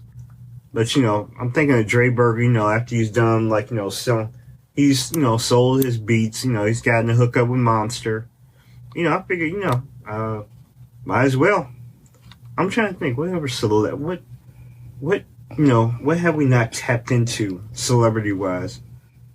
I don't know. Mario Lopez has tortas. Of course he does. BJ Novak, the guy from The Office.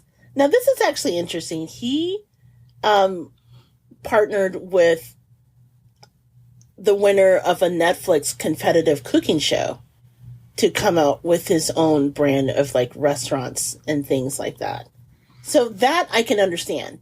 But then there's also things like Wiz Khalifa Hotbox, which is basically made to inspire you to order from them when you get the munchies. Cool. So, I don't know. I think, in terms of concepts, because his hot box has hot Cheetos blazed, a Cheeto burger with a side of tater tots. Would anybody really want to hit that hard? I don't know. Okay. Danny Trejo has his own brand of tacos. And I would eat them just on GP. Cause I would eat the hell out of that, because he could probably throw down. He probably could, and if he couldn't, I'm not going to tell him. Well, no, even if they're terrible, we're never mentioning that to him. True up. Tyga has his own brand of Tyga Bites, which we've talked about on the show, which are glorified chicken nuggets. George Lopez has his own brand of tacos. Easy. So yeah, apparently that is a thing now, but I don't know. It's funny because at least some of them, the Wiz Khalifa one, they offer things like Cheeto dusted stuff that at least you won't be able to make at home. At least easily without turning your house into a Cheeto coated mess. Yeah, that's gonna go hard. But the mom spaghetti sounds like it's something that I could make at home for $3.45. Well, no. Because pasta sauce is expensive now because of it. So maybe $5. Especially if they serve it on a paper plate. That would just be... And I don't know if they do that or not, but I'm just saying. Maybe they need to put them on Dixie paper plates. That way you won't have a mess. But yeah, I get what you're saying. I could be down with that. I'll try mom's spaghetti if it was offered to me. Well, I have to say, there's a part of me that's really happy that they're doing the spaghetti sandwiches. Because that is a hood snack if you've ever heard of one. And if you don't know what a hood snack is, for new listeners, go back in our old library. We actually have an episode dedicated to the joy of hood snacks. Yes. I can appreciate a spaghetti sandwich. I'm sure you could. I'm sure, but then of course you'll probably put it all over your chili. Are we having that conversation again? Okay, maybe not. My bad. We'll get into that later. Apparently, Big Daddy and I had to relive some early marriage moments where we discovered that our interpretations of chili is not the same thing. Okay, I freely admit, I ate basic spaghetti growing up. But we ain't gonna talk about my mama bird. Okay, let's clear our palate after that and close out this segment by talking about something that kind of caused a lot of conversation between the two of us over this past weekend. And it's a quiz that was on BuzzFeed.com where basically a professional food writer shared some of her foodie words that makes her skin crawl. And we were basically going back and forth about, hey, is this a thing? Is this something that really upsets you? And some of them are actually pretty surprising. Like for example, nom. As is, I can't believe you've been to this restaurant. Their food is seriously nom. Is it nom or okay? Nom. Like nom nom nom nom nom. Nom nom nom. Okay, that makes it even worse. It sounds like something like Cookie Monster with a speech impediment. So they give you a list of words and they ask you, does it annoy you? How should you describe it? Or you don't really care? Judging by your response, it kind of annoys you. A lot of things annoy me. I'm pretty easy like that. How about describing food better than sex? As in, not gonna lie, these brownies are the best things I've ever tasted, like 100% better than sex. Okay. First and foremost, that irritates me to the nth. Above the nth.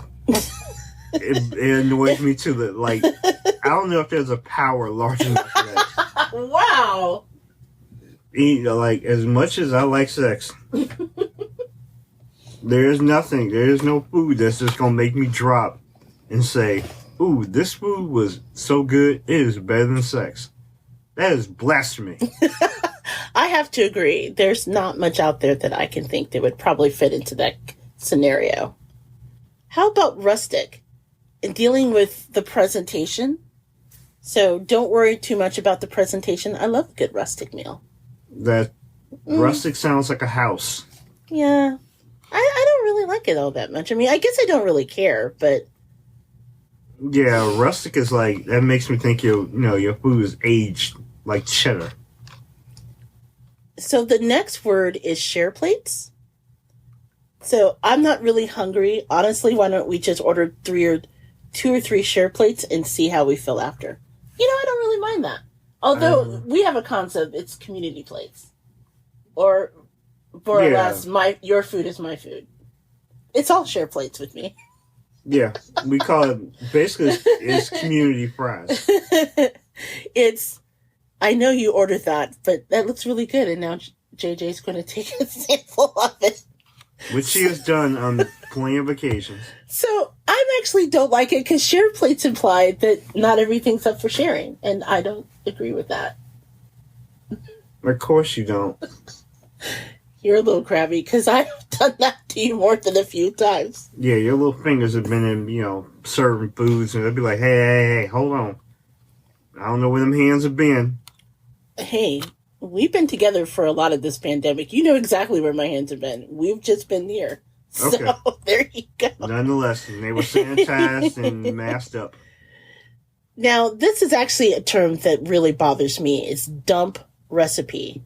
Dump recipe. Now, it's a term frequently used by recipe bloggers to describe recipes that literally is you just dump everything into a slow cooker or a cooking dish and just call it a day. Now, back where I come from, dump recipes are called either a casserole or a hot dish. Well, I mean, I would like to use better verbiage, but I mean, that's what 90% of the world does anyway. I have to admit, dump recipe is kind of like the way of mom's spaghetti. It just sounds unappealing when you know the meaning of the word dump. No, I very much agree with you. They could use better versions of it, but hey, you gotta go with what you know. And to be honest, it's seriously just a casserole. Name one casserole you just don't dump everything in the dish and throw cheese on it. Because, of course, I'm from the Midwest, you put cheese on everything. And you just put it in the oven. So just say casserole. Don't say dump dish. Yeah, basically it sounds like 70% of Trisha Yearwood's, menu repertoire. We're not going to go into that after our intense conversation how she makes Thanksgiving turkey. She steams it. Okay. We're not going to trigger you. No triggers. Okay. This is actually a good one. Hack, which is often used to describe lesser-known methods for making food better, tasting, or easier. So they give a great example, which remember when I discovered this quote-unquote hack? It was life-changing, right? Thawing out a frozen pizza instead of cooking it like they say to cook it on the package. Because on the package of every frozen pizza, they literally say, unwrap it, put it on top of the pizza stone if you have it, because of course we all have pizza stones, or just put it on the rack and go. Yeah, Martha Stewart. That is a lie. The best way to make a frozen pizza is to thaw it out, then put it in the oven. So that way it guarantees a crispy crust. Okay, I did not think about that. So, how do you feel about the word hack? Sounds like something off a computer.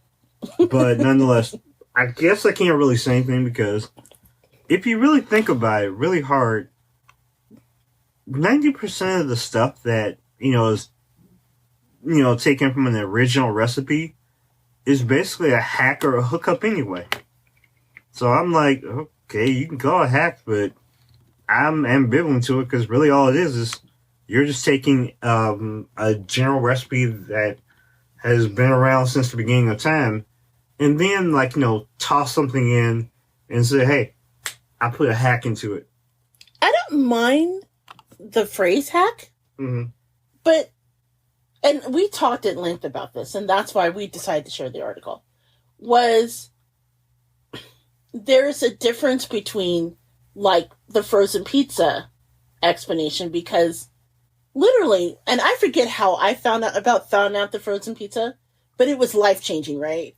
Because every package of frozen pizza that I have ever consumed since a child literally tells you to put the pizza frozen in the oven, right? Yeah. But the best way to do it, and this is something that professional chefs and people have known for years, is by thawing it out, you give your dough the best chance to get that good, nice, crispy coating that you'd really want. Now, that to me is a hack. Now, I've also seen it where, and I'm going to take it out of the foodie sphere for something, for a moment, where sometimes hacks are used as a way to describe something, like you said, that have existed for a long time, maybe in another culture, and now it's being sold to people as quote-unquote a hack, when it really is not. Yeah. And the examples I gave you were in the beauty industry, where right now there is a quote-unquote hack, which is called slogging, and which basically it's you taking a jar of Vaseline, rubbing a lot of it on your skin up and down, and just letting that absorb and having soft skin. And there are people now who are selling this quote-unquote hack as a way to, increase your hydration of your skins, for lack of a better word. And when I first read that, I was laughing my behind off, because I'm like, our grandmamas and our mamas and our mamas' mamas all use the Vaseline trick. I do it. But people been not knowing that. That's true. Or the woman who created the $100, what comes out to be $100 bonnet, which is she has curly hair. She didn't want her hair to lose moisture when she slept. So she created this contraption that you wrapped your hair up in. And she sells it for $100 a pop. And Vogue and all of these other magazines held her up as this sort of pioneer. And meanwhile, black and brown women with curly hair for years looked at that and was like, oh my God, it's a bonnet. Seriously, you can go to the beauty supply shop for $2.99 and get one. I have a drawer full of them because I have curly hair. You know what? That's a good point. So there's a difference between a hack, as that lady is with the $100 bonnet called it, and then something that's really revolutionary that no one's thought before. So I guess it just depends on one concept what a hack should truly be identified as. No, if that makes sense. That does make sense.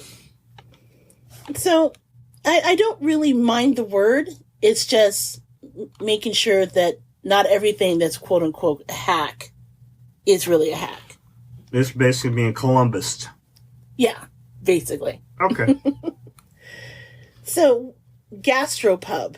This was a word that I remember you really hating. That is literally the worst. That would be the worst explanation for a place or a thing.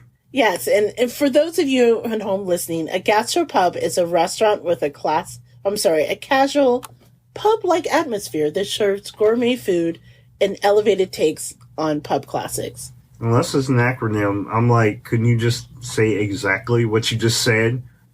Just basically, you're just trying to like simplify the word. But basically, you could just say exactly. It's just a casual place where you can go and find simple things. It's a restaurant. It's a restaurant.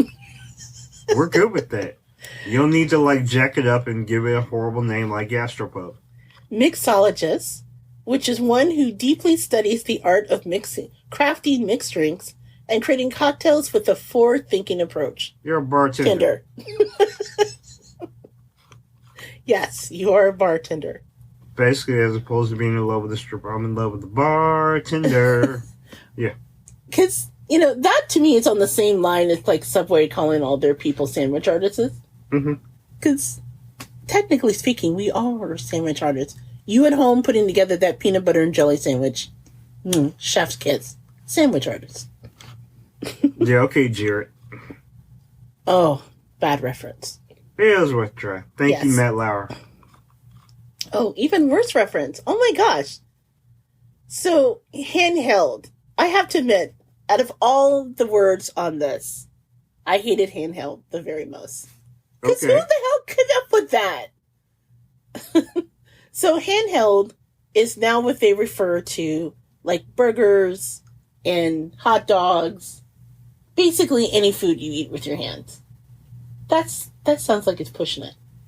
So basically, like ribs are just handhelds. Handhelds, yeah. Wow. That's a little foo-foo-y. Okay. Good bougie thinking. Okay, I can see why you would be, that would toss you up pretty harshly. Are you upset with moist? Are you one of those people that hates the word moist? No. Because that's probably the most accurate way to describe that particular type of food or condition of food. I just want to know, when did we all decide that moist was a bad word? Oh my God, anyone who grew up in the 70s in Duncan Hines, and literally it's on the box, moist chocolate cake. Yes. It sounds like something perfectly from the Morris Day collection. It's just moist. I like to, think of things being moist. But yeah, I know how you could try to, make it suggestive, but it's probably the best way to describe something. We need to reclaim moist, people. Moist is a good word. Yeah. Cake is moist. It's good for you. Moist. Say it with me. Moist. Yeah. I'm sure people are hanging up right now and turning it off because they can't stand the word. Yeah, we're going to say it as much times as we could pop out, but yeah, that's probably the best way to describe what you're going to go through. You're going to catch this moist and you're going to take it. Now, finally, actually, they do have, you can go and check out the quiz yourself. It's on BuzzFeed.com. But there is one word that I have to say that I agree with, and that is aioli. Aioli. Are you familiar with aioli? I know that there is a certain thing that is based upon aioli, but I'm not sure how they describe it. Aioli is an emulsion of, usually it's a combination of eggs, olive oil, and garlic. It's Back basically in the hood, a mayo hookup. Yeah, in the hood we call it mayo. Okay. So, again, it's sort of like when I first started the Gourmet Goober, before we were a podcast, we were a food blog. I created it as a way to kind of demystify recipes that you can make with ingredients you can find for wherever you live. Remember our tagline? The Gourmet Goober, it's a food blog by a wannabe foodie in the hood. Yes. And the whole idea is, where we roll here in the GI, it's really hard to find things like pancetta. But you know what you can find? Bacon. Oh, yes. Bacon. Mmm. It's really hard to find some of the stuff that they require for you to make a good French recipe. But you know what you can find easily? Fatback. So when you know what these words really do mean, it kind of makes it so like, yeah, you know what? I can make that at home. And I can make it delicious and nourishing for my family. And, you know, hook up a gourmet-style meal even if you don't live next to Whole Foods. So yeah, aioli is one of the things that always really bugged me when I first started cooking. And you would go to restaurants and you would order stuff and they would describe it. And then you get the sandwich and you're like, oh, it's mayo. Back where I come from, this is garlic infused mayo. Yes, which mayo is probably, the simplest way of describing, well, certain people. You're just terrible today. Oh my God. No, I'm not saying who. Are you like crappy? I think people know that. But at the same time, yeah, you can give it a special name like aioli, but it's basically a special name. Oh, wait a minute. Am I allowed to use the word on the quiz that got me the most riled up? What was that? The word artesian. Oh, artisanal. Yes. There we go. Boy, that lit a flame under me so badly. Why do you dislike artisanal? Is it because it's just fancy pants? Yes. Now, technically, artisanal should refer to something that's run in small batches, something that's, creatively done. But the sad thing is, anything can be artisanal now. Yes. But I know that you were cooking and you're just like, yes, these artisanal wings that I have crafted out of our kitchen. Yeah, it's your bougie way of saying, hey, here's some wings. I basically threw, I don't know, some truffle seasoning or something on it. Ooh, it's artisanal. Or, I had this, this special dip, which is, basically I just changed the flavor of the cheese. Ooh, it's artisanal. So you're thinking the word artisanal is a racket just to drive up the price? Yeah, basically if you change the seasoning, the bread, or the cheese, or something there within. If you make that one hack to it, and you take it one step beyond whatever the hell, it basically is the most basic. You can make a basic bologna sandwich, but if you change the bread on it, be like, ooh, it was an artisanal. And sometimes you don't have to change sandwich. the bread. Remember that story that we did years ago, like when we first started the podcast, where people were Columbusing chopped cheese? Like someone went to like a Whole Food in New York, and what was it? Like it was something ridiculous, like $12 for a chopped cheese sandwich that you could get at the bodega for like $3. And they called it artisanal. Yeah. Ooh, I made it artisanal. No, you didn't. Sometimes a chopped cheese is just a chopped cheese. And, hey, not to say that you don't mess up a chopped cheese now. You got to make sure you get it, like a good and fresh and made the right way. But at the same time, sometimes artisanal is just, oh, I toss something in to make it special. And it usually is something simple, like you changed out the bread. Yeah, it's like the wannabe gifted and talented of foods. Well, I think artisanal, there's a time and place for it. Right? Okay. But I think it's overused, honestly. Way overused. Not everything is artisanal. True. And honestly, if you serve it in like a different restaurant, like there's another example, and I forget who it was. I want to say it was Neiman Marcus, because sometimes they offer food. But they had like collard greens, and I think they referred to it as artisanal.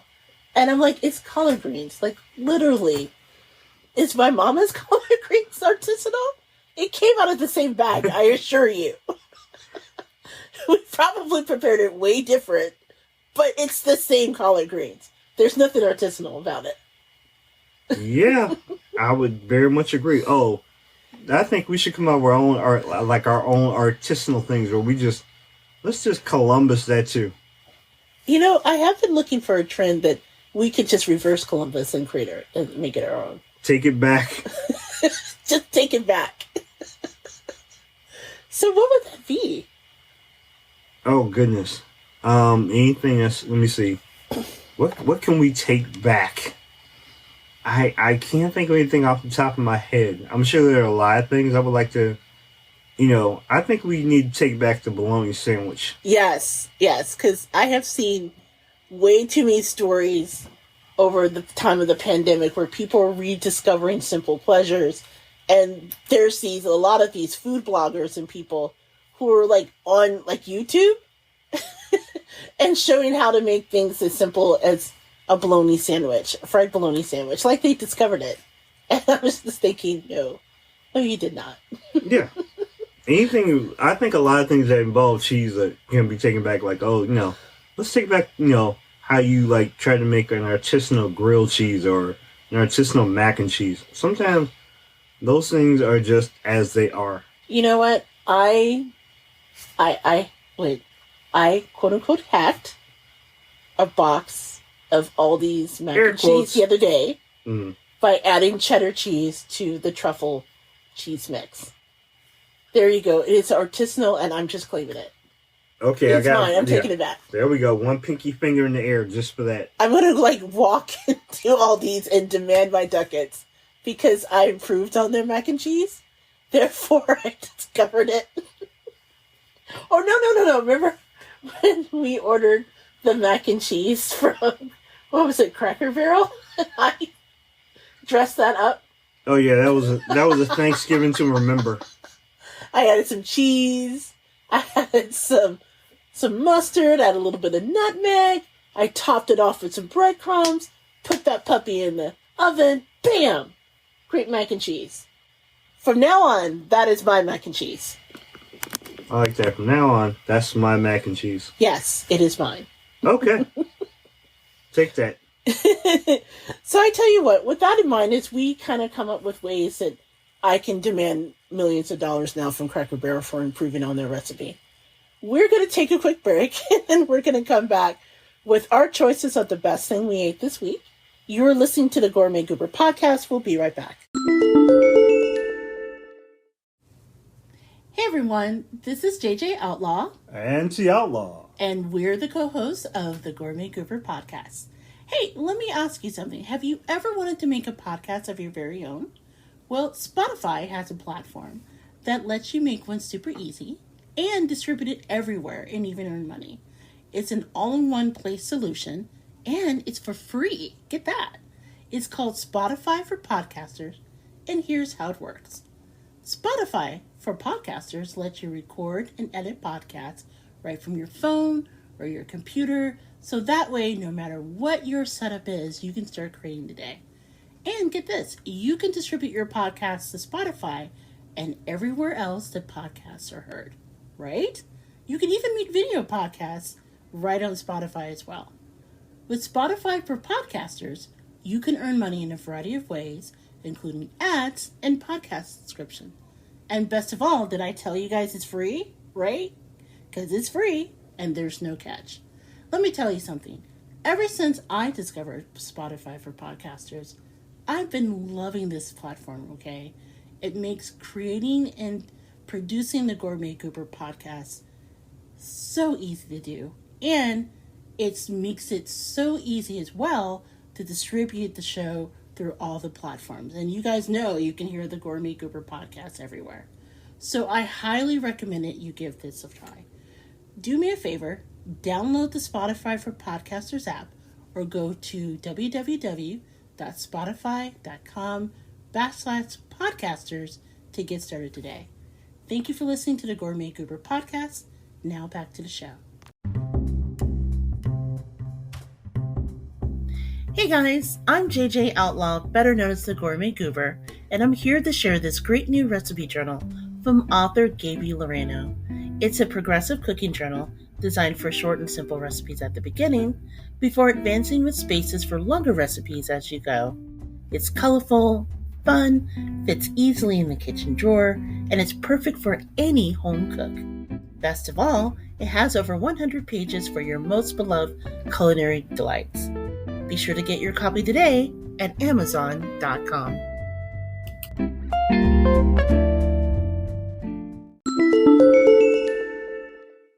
Hey everyone, this is JJ Outlaw. And this is T Outlaw. And you or listening to the Gourmet Goober podcast, we are back with the last segment of the day. That's when Big Daddy and I share the best thing we ate this week. Yes! As always, this is our way to pay back all the great restaurants and show love for the restaurant industry. But hey, the best thing we ate this week could come from anywhere. So we're talking about franchises, hole in the walls, dive bars, you name it. Maybe it could come from our own kitchen. The point is that we want to show love for all the good grub that we have been blessed to try. And as always, we put the information in our show notes. So you can make it yourself, you can bake it yourself, you can go hit it up for yourself, check out that new restaurant and help them during a difficult time. Now, one thing I always want to make sure our listeners know is we want to know the best thing y'all ate this week too.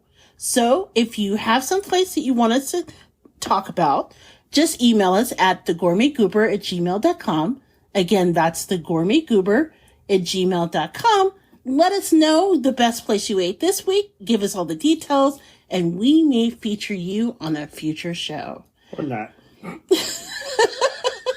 not. I mean, if it's Arby's, I think Arby's is upset with us, so we're probably not going to include that. Yeah, if you give us some random dish from Flavortown, well, I'm going to have to talk about it. Flavortown was good. Remember, we did try them. Yeah, we did. It was good, but they got some steps to take. He has issues with the term Flavortown. Gotta have flavor to be in Flavortown. So, as always, we start this segment with you, Big Daddy. What was the best thing you ate since our last podcast? Well, obviously it went from Flavortown. Or Arby's. Or Arby's. Well, I'm just losing sponsorships left and right. Ooh. We would like to interview Guy Fieri, so despite my husband's jokes, we very much appreciate Flavortown. Arby's on the other hand now. Yeah, I just want Guy Fieri's, food budget. Oh my God, I would so want that. Yes. So, But anyway, the best thing you ate this week. Thing I ate this week. Okay, see, I'm going to be the one who pulls the audible. Since the Gourmet Goober had her concept, and then she tripped on me, I'm going to trip on her, and I'm going to say that the best thing I ate this week was the mooshu pork. Oh my gosh! No, you didn't. Yes, I did. Ladies and gentlemen, I had some mooshu pork from the new Hong Kong Chinese restaurant in Hobart, Indiana. Yes. So that was really delicious. See, this is why we should never, this is why we normally don't talk about what was the best thing we ate this week before we go on the air. Because that was not what you were going to say. No, you took my choice. That's okay. That's because you took my choice. They didn't know that. Now they know. But no, the mooshu pork, which was funny because we just randomly decided on a Friday night, we didn't feel like cooking. It was, a couple days before Valentine's Day. So we said, we're going to try something. We're just going to grab some Chinese food. And me, I am a creature of habit, and I will always go someplace, get some fried rice, some egg foo young. I love them egg rolls. Always love egg rolls. It was my idea for the mooshu pork. Yes, and I'm giving the dirty Gigi over here the love because she was the one who offered up, let's grab some crab rangoon and some mooshu pork and see how it tastes. So I said, okay, all right, I'll try it because you can't go wrong with anything that has pork in it. Come on. Especially when it's not cooked by, some dude named Chad. Hey, Chad may be able to throw down on some pork. You don't know that. Have you ever met a dude named Chad that could throw down on some pork? Come on, I want you to think about it for a minute. Well, not that I've known a lot of people named Chad. Although I did date a guy named Chad in college. And I wouldn't eat his pork. Yeah, I'm just saying. I'm sorry to tell you. If you're Chad was not a cook. Exactly. If you're a brother named Chad, that's cool. If you're a brother named Chad that can throw on some pork, hey, call in and just say, or, text us or tweet us or whatever and say, hey, I'm a dude named Chad and I can throw on some pork. and we'll have a discussion. But until that point, until that time, dudes named Chad that I have come across in my life, 47, 48 years, no, can't hit that. But anyway, back to this mushy pork. So far, we've upset people named Chad, RVs, and God Fury. Thanks. Yeah, my batting average is just going up today of people that I'm like flailing against. And trust me, after the whole beginning of this show, you'll understand why. But the mushy pork was actually very flavorful, and the sauce in which it was cooked in was actually quite nice. I was mildly and then very flavorfully impressed. Flavorfully impressed. Yeah, that's good on our next swag. I can see that on a tote bag. Yes. But here's the thing. One, I was really proud of you to try it, because when he says that he is a creature of habit, he means that. Every time we get Chinese food, it is the same thing. It is egg foo young, it is some version of fried rice, and egg rolls, and that's it. Now, I've actually made mushu pork before, but I've never had it from this one particular restaurant. And I have to say, the new Hong Kong restaurant, again, it's in Hobart, Indiana. It's kind of a nondescript place. You may have driven past it if you know this area. It's in a strip mall.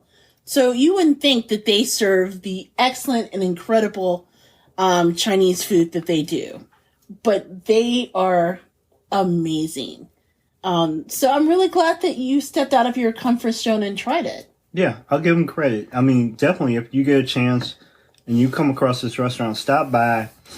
Even if you've never, if Chinese food is not your thing, just at least try it and, at least lend some support to the ownership and the people that are, putting together these dishes, because I can truly attest that, the people are very friendly there and they work hard. Yes, and I'm glad you said that, because I've gone to this restaurant a number of times, and I have to say, the experience with the ownership is actually one of my favorite reasons to go, besides the food. They're the type of people that if they meet you once, you're not a stranger the next time you come in. In fact, it's kind of funny, because I hadn't been back to this restaurant before this weekend. I would say, 5-6 months? Yes. Easily. Like before my surgery that I had mentioned. And he recognized me right away. Hey, how's it going? And it was so funny, because he knew instantly. He's like, I knew you were here and you're going to get some of our crab rangoons, because they're crab rangoons. Crab rangoon is on point. Right. It is delicious. It is. As opposed to the crab raccoons. Well, yes, the crab rangoons are terrible. Yes, that would be. But their crab rangoon is delicious. So I can't say enough about them. And thank you for, saying that. And thank you for trying it, even though you stole my choice. Once again, that's because you went crisscross and jumped on my choice.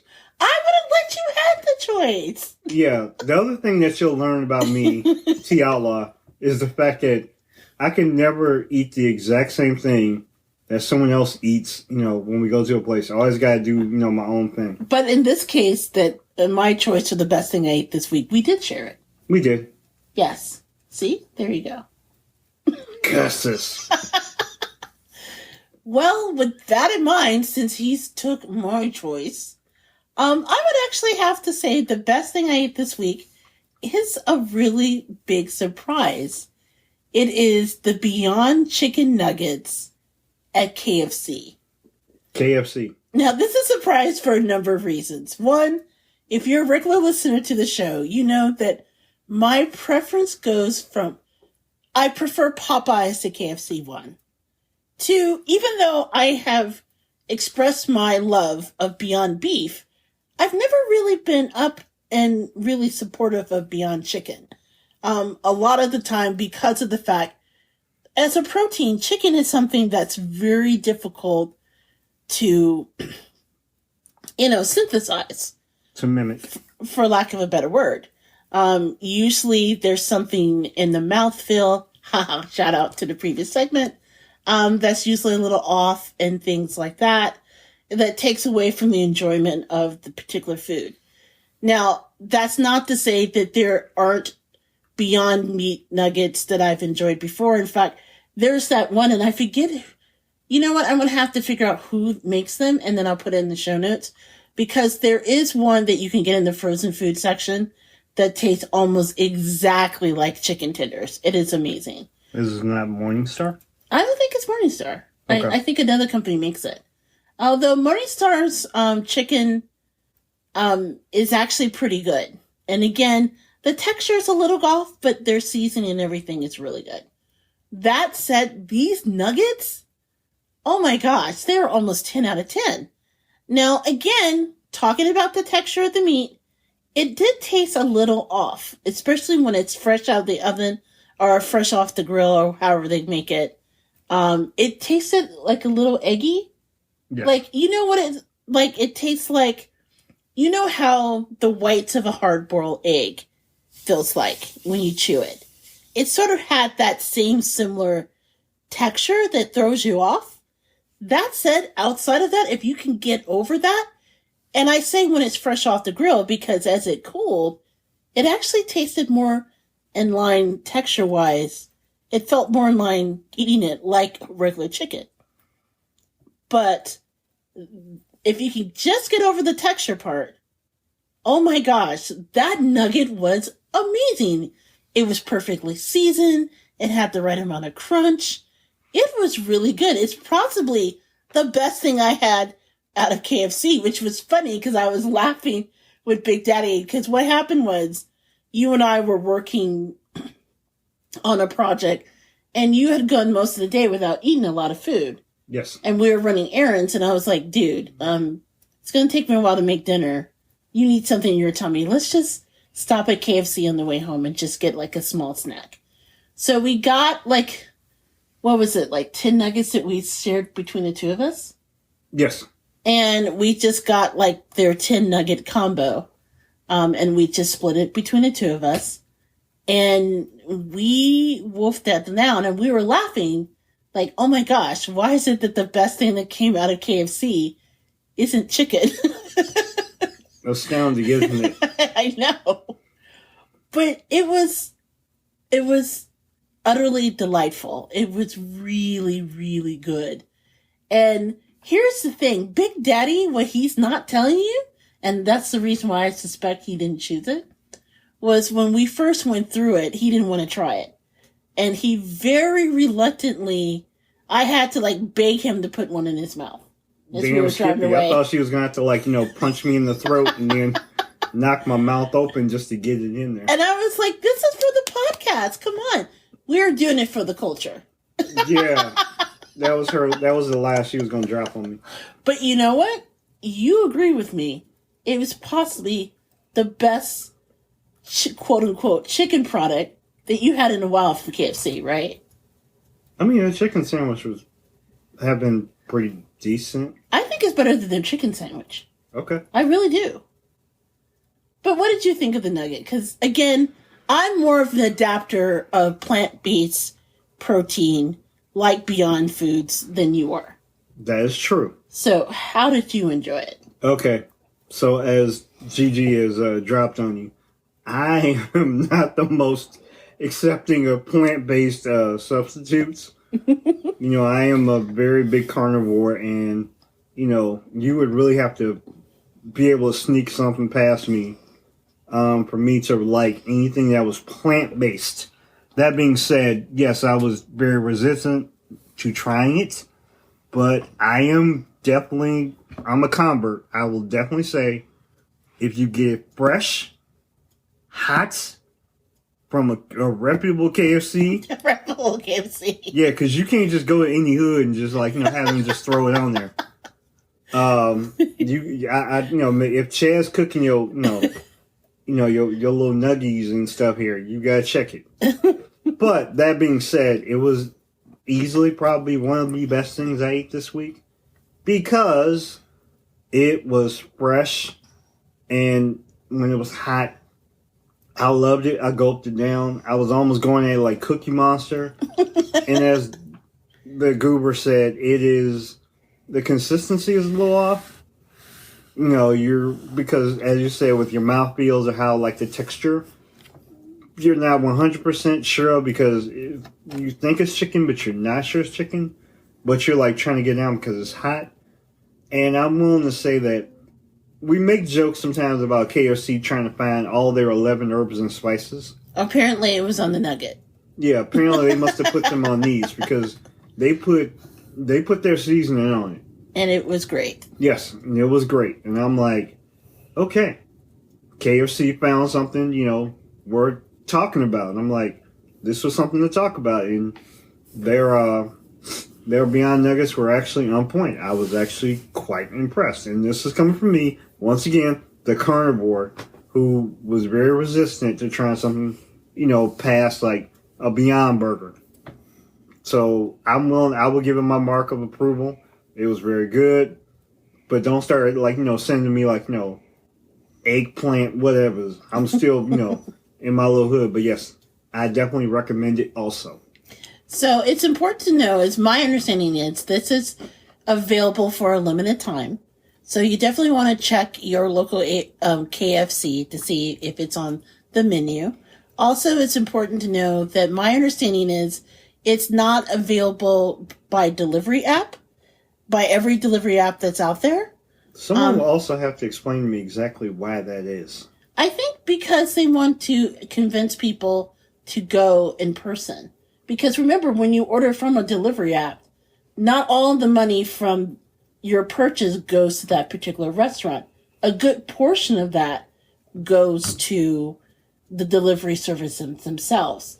So for a franchise like KFC, which has hundreds of stores or thousands of stores throughout the country, it really doesn't make that big of a deal. But if you're a small mom and pop trying to compete, it makes a big difference because certainly that takes a lot of your bottom line. So that's probably why they made that decision. That said, that may not be true everywhere, but definitely check it out. If you have an opportunity, it'll be worth the trip in order to savor the flavor that is the Beyond Chicken Nugget. Cool. So, with that in mind, we want to take this opportunity to thank everyone for listening to another episode of the Gourmet Goober podcast. Big Daddy, in closing, where can they find you? Well, you can find me, T Outlaw, TOUTLAW. Once again, I can spell. No turntables, but a microphone. You can find me on Twitter at T Outlaw and on Instagram at T Outlaw. Josie Wells. You can find me, JJ Outlaw, aka the Gourmet Goober. I'm available as Gourmet Goober on Instagram. The Dirty GG. Why did you just call me the Dirty GG? This is something new. Hey, I took upon the Dirty Desperado. I'm sorry, the Dark Desperado. See, I am flipped. So the Dark Desperado and the Dirty GG. You just want that on swag. Hey. Speaking of swag, as a reminder, you can actually go to gooberswag.com. That's gooberswag.com and get your own. So if you're gumbo worthy, we may end up putting the Dark Desperado on Goober Swag because why not? You can certainly check that out. By the way, you can also check me on Twitter at JJ Outlaw. Facebook, you can catch us at the Gourmet Goober blog because that's how we started back in 2013. And you can always drop us a line at thegourmetgoober@gmail.com. As always, we want to thank our listeners for listening in. Check us out in 2 weeks for another episode of the Gourmet Goober podcast. And until then, happy eating. Happy eating.